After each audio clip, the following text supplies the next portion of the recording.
Hey there, welcome back guys. This video is going to be for those who have the GEPRC 20 or any other version that has the shafts that come off if you crash. Apparently I crashed. I don't know if you've been following me. I had mentioned I crashed the drone and it was like torn over here, but I didn't realize because I kept hearing some clank, like it would pop every now and again when I would pick it up from the shafts, these little things right here, right? And I just decided to look at it, and apparently the dampening ball fell off, which is a pain to get back on because you have to take off this part here, as you can see. And then after you take that part off, you have to use these plastic tweezers to sort of like squeeze and jam the dampening ball in, also known as I think a grommet of some sort, like a washer, like this thing right there. The original one, when it breaks, it'll just snap off, and it looks a little bit like that. I'm not sure if you can see it. I'll put it on here, but it's actually a pain to take off. And you would think that the kit, when you have this, it would come with extra one of these, but it didn't. I actually had to take it from that one over there that I haven't opened. So I ordered new dampening balls, which come in different colors, which is kind of neat. And hopefully, you know, I won't have to use them, but at least I'll have them handy. I think it was like $6 or $7 until the part comes from you know, from the company, but it has to come all the way from China. So on that note, it's a little tricky. It was a little bit of a binding process to get it fixed. But again, until the parts come from GEPRC, which is all the way on the other side of the globe. In the meantime, this is just a temporary fix, or even not even temporary, because look, I was able to fix it, right? And after fixing it, hey, the drone still flies. So, you know, moving forward, those will be spare parts. I don't know if you're new to FPV, you'll notice that parts just seem to be accumulating. You're like, oh, I need an extra this. Oh, it's over there. I need an extra that. And so I think I'm going to have to get a tackle box or something, because eventually I'm going to have all these like you know, little things of the tchotchkes there and wires, and then, you know, you don't want to throw anything away because it all comes in handy. You're like, oh, I need an extra one of these. I'll keep one in my bag. Oh, I have the heat shrink. You know, I could use that. And I only used like not even a quarter of it, right? And so I'm like, oh, I'll just save this for later. And then, you know, so the stuff just gets accumulated everywhere. Anyway, without any further ado, let's get started on this thing. Come, have a look. This is basically every FPV pilot's worst nightmare when you buy your new drone and you crash it. This crash actually happened, I don't know if you've been following my videos, before the rates were actually shared by fpvunknown.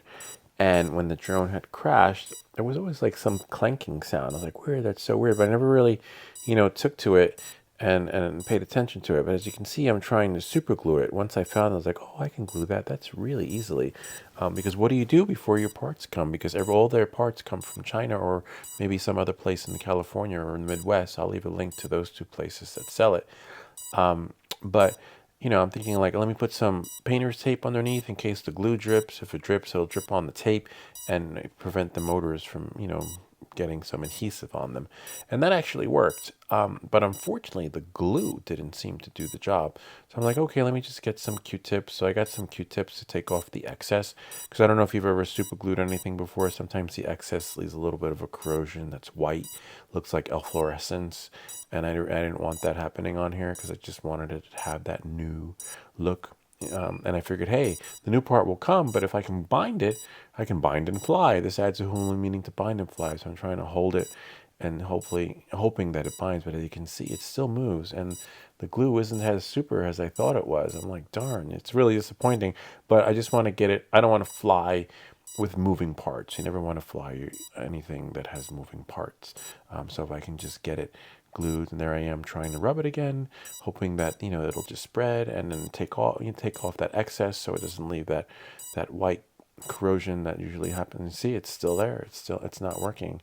It's not binding, and it's creating this weird plastic like that you can peel, kind of like that Elmer's glue effect, where you glue it, and then all of a sudden, you can give yourself an exfoliate sort of facial. And so that's what's happening here. I'm just exfoliating, which is good because I was a little worried that the glue was actually going to, stick and leave some remnants slash residue of that hard cake super glue look where it just melts everything and binds. But that didn't happen, which was pretty good. So I got lucky in that sense. I mean, this would have been a temporary fix anyway until the part came, which usually takes about 2 weeks or so, right? So I'm just putting some more of the blue painter's tape underneath just in case, you never know, one drop and one careless mistake of glue dripping into the motors, and then that's it. Then I'm going to have to take the whole thing apart and solder it again, which is no fun. I have another video coming out that's actually going to show you guys how to solder your motors onto your Pavo Pico. So I'm thinking, let me try the other glue, because I have another super glue that's supposed to be really super. So super that it should bind everything together. There it is, the super glue, and it's nice, pretty blue container. It says great for plastics, metals, and all other material. I'm thinking like, wow, this must be in the all other material category because nothing seems to be binding. So you got to twist the cap to pop the nozzle that's in the middle, and little beads come out, these little beads of gel like super glue. I'm thinking, wow, this is great, but I still keep the tape on anyway. What's good about this is that little beads pop out within a jelly-like substance, so you don't have to worry about that overage slash spilling, but you just want to take preventative cautions, because preventative is always cheaper than damage control. So I'm just letting it do its thing, and hoping that it just does what it's supposed to do. And it doesn't seem to be working, so I'm just really hopeful. Then I'm having that little bit of that cake-like experience where things just seem to be caking on from the outside, but nothing is binding. I'm like, darn, because I just need for it to bind. But then I'm thinking, what do I do? What do I do? I hope I don't have to take this whole thing apart. And I figured, hey, why not just heat sink it, right? Heat shrink, use the heat shrink, and just somehow take the propellers off and run it through from under, because you don't want the heat to be applied on the motors, right? But the brake is broken well enough where I can just slip a piece of heat shrink in, and then just let the heat do its job. And there I am, just wiping it off again. But it looks like I'm just gonna have to take off the propellers, right? And so there I am. I took off the propellers, and I'm getting everything ready, because I don't want any heat to be applied to the propellers. If any heat's going to be applied, it's going to be applied to the shaft, right? See that right there? Kind of neat. So I took it off. I got a piece of heat shrink in there, and now I'm just going to try and bind it. It adds whole new meaning again to bind and fly. Just bind it, let it bind to the plastic and fly. Apply a little heat from above, apply a little heat from under and under again. And it's working really well. I'm doing it really slow though, because I don't want to, melt anything, because if I melt it, then that's it. And I put it on a scale. It had no weight impact, which was pretty cool. So, the drone will still weigh the same. Just a minor repair. And the only downside to this crash was that another piece had fallen off too. It was called the dampening ball. I'll leave a link to new ones you can get, which are pretty colorful on Amazon, but those again will come from China. And I'm surprised inside this box there was no dampening ball, which was a bummer. So as you can see, I got it working. It's bound, and I had to take the dampening ball from one of my other drones, which was fine because there were two that came in the packaging. And so there I am, just trying to get the propeller in through the hole. Apparently it has to go in through the last hole in the back. If you put it in too close to the front, it just won't go in. So then you just take it out. I know some of you are thinking like, why don't you just take off the propellers? It was just easier. It fits right through. You just turn the propeller, and then, it slides right in. And the hardest part is getting in, screwing them back on, because there's this little plate that works like a shim that you have to somehow put in. It's a little bit tricky, but of course, it's doable. And again, that's why I make these videos for folks, whether it's making a little old retro video game or soldering something together, because you work on your skills. And, with this, you only get one take. And if you mess up on your your soldering build, you're okay, you know, because you get many more takes and you just continue on. So you can see I'm screwing it back together, and you know those soldering tips and tricks that I've created, you know, come in handy because it just gives you the confidence that you need to, like, hey, I got this. You know, if I had to take the drone apart and resolder the flight controller board, you know, I'd be comfortable doing it. And so there I am, just trying. And you don't want to make the screws here really tight.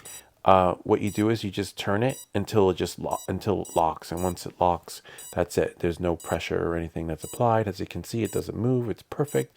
It's bound on there with the heat shrink, and I got the rubber grommet, I think some call it, but it's actually called the dampening ball. In case you're wondering, I thought it was some called a grommet, but apparently not. But you can have other colors, so I ordered different colors will come, which will be really cool. But they're a pain to get on, but in order to get the and then of course the toothbrush came in handy. I got that from my dentist. I always wondered what to do, what you know, what one would do with that free toothbrush, and it actually came in handy because when it crashed into the grass, you know, I was like, hey, what can I clean it with? And so it binds. You know, I just want to make sure everything flies the way it should. And I'm just gonna bring it out, you know, because like, you know, in all my videos, everything happens in real time, right? So there we are. We're just gonna do a little test to make sure that, you know, the drone flies, the propellers work, and everything moves in the direction that we actually want it to. And it looks like everything. So there's always a trouble with getting the drone activated. Why, I don't know. I guess it's an FPV thing. You got to turn it on, turn it off, turn it off, turn it on, and eventually things just sink in. You know, that's the only disappointing part. But I'm just getting everything ready for the flight, and everything just worked out really well. The only disappointing thing is that, you know, after the crash, the battery was giving a balancing error, which was great, and it was the battery. Yeah, so unfortunately the battery's shot. So what happens is when I plug it in, which is great, you know, you always get the nervous feeling, is it gonna take? Is it gonna take? And apparently it didn't take. And these batteries are not cheap. Hold on, let's see. I always plug this out. There's no need to leave it plugged in if you're not using it. And of course everything loaded, which is great. And then abnormal balancer port connection, which is a bummer. And so when I plug in, and just to make sure, you're like, oh no, my ports are gone, I actually keep the port upstairs, the good stuff. So you plug it in, and then you just test it. You know, you try charging another battery, and it'll charge, and then that's it. And of course this one's at 100% because you need a smart charger, so that you know the batteries don't overdo it, which is a bummer. This fucking sucks. It's like another worst nightmare between the drone crashing and breaking and the batteries just not, you know, I've seen some videos where folks actually fixed them, but it didn't work out. So anyway, we got everything fixed. It's working again. It's flying.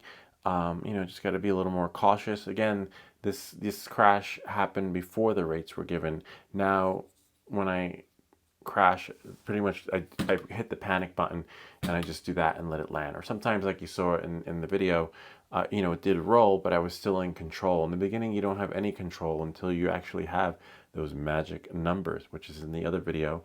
You'll see here, there, or down in the link in the description. Anyway, on that note, I hope that this video helped you in understanding what you need to do to fix the shafts before your parts come. If you have any questions or comments, feel free to leave them down below, or ideas for other videos. Remember to like and subscribe, and I'll see you all next time.